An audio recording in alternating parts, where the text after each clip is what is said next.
부모님이 텔레비전 볼륨을 유독 크게 틀어놓으시나요? 아니면 말씀드린 걸 자꾸 되물으시나요? 대부분 그냥 나이 드셔서 그런가 보다 하고 넘어가십니다. 그런데 최근 연구 결과를 보면 이 흔한 습관 하나가 치매를 부르는 가장 강력한 신호일 수 있습니다. 운동 부족도, 두뇌 활동 부족도 아닙니다. 전 세계 치매 연구를 총괄하는 란셋 위원회가 밝혀낸 1위 위험 요인은 바로 난청입니다. 이 사실을 알고 계셨던 분은 아마 거의 없으실 겁니다.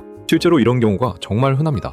명절에 오랜만에 가족이 모였는데 아버지가 텔레비전 소리를 온 집이 울릴 정도로 크게 틀어놓으십니다. 자녀들은 아버지 요즘 기억력이 예전 같지 않으신 것 같다며 걱정하지만 정작 병원에 모시고 가서 검사해보면 문제는 기억력이 아니라 귀에 있는 경우가 많습니다. 소리가 잘 안 들리니 대화에 자꾸 빠지고 대화에서 빠지다 보니 반응이 느려지고 멍해 보이는 것뿐인데 가족들은 이걸 치매 초기 증상으로 오해하는 겁니다. 문제는 이 오해가 오래 갈수록 진짜 위험이 커진다는 점입니다. 전 세계 치매 전문가들이 모인 란셋 치매위원회는 몇 년마다 치매를 일으키는 수정 가능한 위험 요인들을 순위로 발표합니다. 2020년 발표에서 난청은 전체 위험 요인 중 단독 1위였고 2024년 최신 보고서에서도 콜레스테롤 문제와 공동 1위 자리를 지켰습니다. 고혈압, 흡연, 우울증, 운동 부족보다도 순위가 높습니다.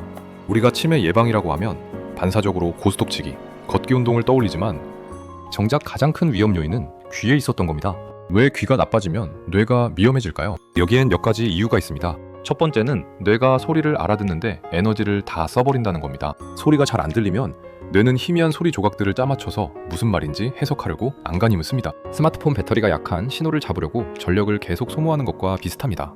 이렇게 뇌의 에너지가 듣는 일에만 쏠리면 정작 기억하고 판단하는 데 쓸 여력이 줄어듭니다. 두 번째는 사회적 고립입니다. 대화가 잘 안 들리면 사람들과 어울리는 게 피곤해지고 결국 모임을 피하게 됩니다. 사람과 대화하고 관계를 맺는 활동 자체가 뇌를 계속 자극하는 운동인데 이게 끊기면 뇌도 함께 위축됩니다. 세 번째는 실제 뇌 구조의 변화입니다. 소리를 처리하는 뇌 영역의 자극이 줄어들면 그 부위 자체가 서서히 위축된다는 연구 결과들이 있습니다. 여기서 이 채널을 오래 보신 분들은 낯익은 구조를 발견하셨을 겁니다.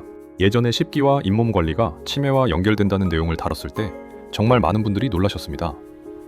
입이 뇌를 깨우는 것처럼 귀도 똑같은 방식으로 뇌를 지킵니다. 입으로 씹고 말하는 자극, 귀로 듣고 대화하는 자극, 둘 다 뇌를 계속 켜대두는 스위치 역할을 하는 겁니다. 몸에서 가장 하찮아 보이는 감각기관들이 사실은 뇌 건강의 최전선을 지키고 있었던 셈입니다. 이 세 가지 기전이 한꺼번에 겹치면서 시간이 지날수록 뇌에 가해지는 부담이 눈덩이처럼 불어납니다. 처음엔 그냥 귀가 좀 어두워졌다 정도였던 문제가 몇 년에 걸쳐 대화 기피, 사회적 고립, 뇌 자극 감소로 이어지고 결국 진짜 인지 저하로 연결되는 흐름입니다. 그래서 전문가들은 난청을 치매로 가는 다리를 놓는 위험 요인이라고 표현하기도 합니다. 다리가 놓이기 전, 그러니까 아직 대화를 피하지 않고 사회 활동을 유지하고 있을 때 미리 손을 쓰는 게 핵심입니다.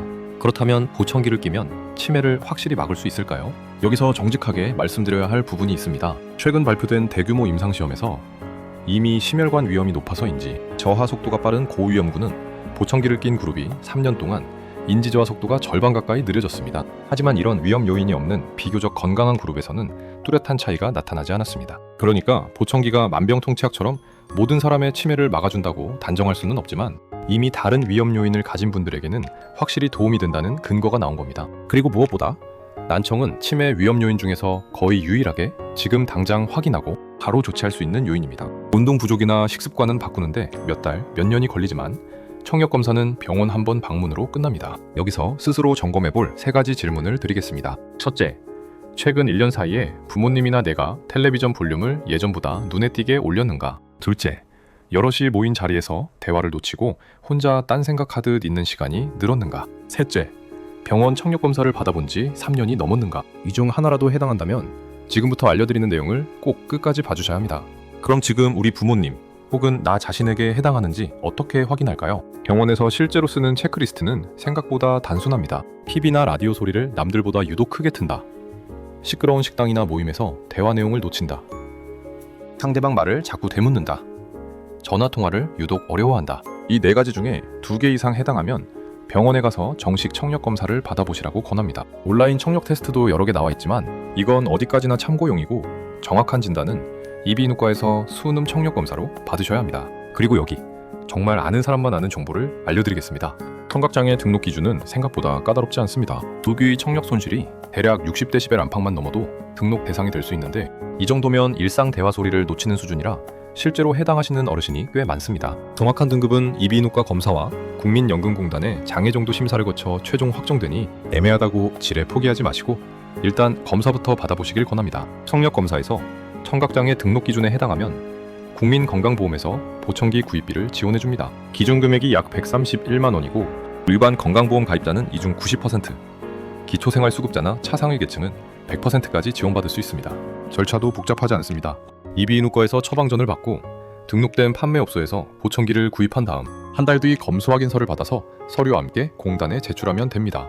이 지원은 5년에 한 번씩 다시 받을 수 있습니다. 청각장애 등록 기준에 못 미치는 경증 난청이라도 실망하지 마십시오. 지자체마다 저소득 어르신을 위한 별도의 보청기 지원 사업을 운영하는 경우가 많으니 거주하시는 지역 주민센터나 구청 복지과에 문의해보시면 생각보다 부담이 훨씬 줄어들 수 있습니다. 정확한 지원 금액과 대상은 계속 조정되니 신청 전에 국민건강보험공단이나 주민센터에 다시 한번 확인하시길 바랍니다. 오늘 이야기를 정리하면 이렇습니다. 치매를 막기 위해 가장 먼저 챙겨야 할 건 두뇌 게임도 새로운 운동도 아니라 부모님과 나의 귀입니다. TV 소리가 유독 크다.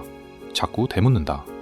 이 흔한 습관을 노화라고 넘기지 마시고 이번 주 안에 가까운 이비인후과에서 청력 검사부터 받아보시길 권합니다. 검사 한 번, 진료비 몇만 원이면 끝나는 이 작은 확인이 몇 년 뒤 부모님과 나눌 수 있는 대화의 양을 완전히 바꿔놓을 수 있습니다. 오늘 알려드린 지원금 정보까지 함께 가족분들께 전해주시면 그 대화가 조금 더 오래 갈 겁니다. 다만 오늘 내용은 일반적인 건강 정보이며 보청기 지원금의 정확한 금액과 대상 조건은 시기에 따라 바뀔 수 있으니 신청 전에 국민건강보험공단이나 거주지역 주민센터를 통해 다시 한번 확인하시길 바랍니다. 이미 인지저하 증상이 있으시거나 치매 진단을 받으신 분이라면 청력 관리와 별개로 반드시 전문의와 상담하며 치료 계획을 이어가셔야 합니다.